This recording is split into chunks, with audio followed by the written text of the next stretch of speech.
ರಾಷ್ಟ್ರಕವಿ ಕುವೆಂಪು ಅವರು ಒಂದು ಮಳೆಯನ್ನು ಕುರಿತು ಬರೆದಂಥ ಸಾಲುಗಳು ಹೀಗಿವೆ.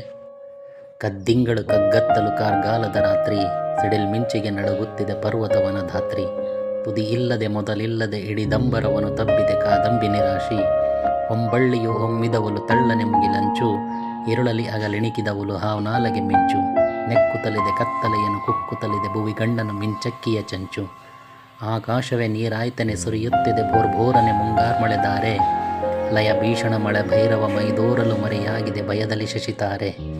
ಲಯ ರುದ್ರನ ಜಯ ಡೆಂಡಿ ಮಗನ ವಜ್ರದ ರಾವ, ಭವ ವಿಪ್ಲವಕರ ಭೈರವವರ ತಾಂಡವ ಭಾವ. ದಿಕ್ಕಿಗೆ ಅದು ಹೊಕ್ಕಿದೆ ಕಾರ್ಮುಗಿಲಿನ ಕೇಶ, ಸಿಡಿಲ್ ಮಿಂಚಲಿ ಹೊಂಬುತ್ತಿದೆ ಮಳೆ ಭೈರವ ರೋಷ. ಮಳೆ ಎಂಬುದು ಬರಿ ಸುಳ್ಳಿದು ಮಳೆಯಲ್ಲಿದು ಪ್ರಳಯದ ಆವೇಶ.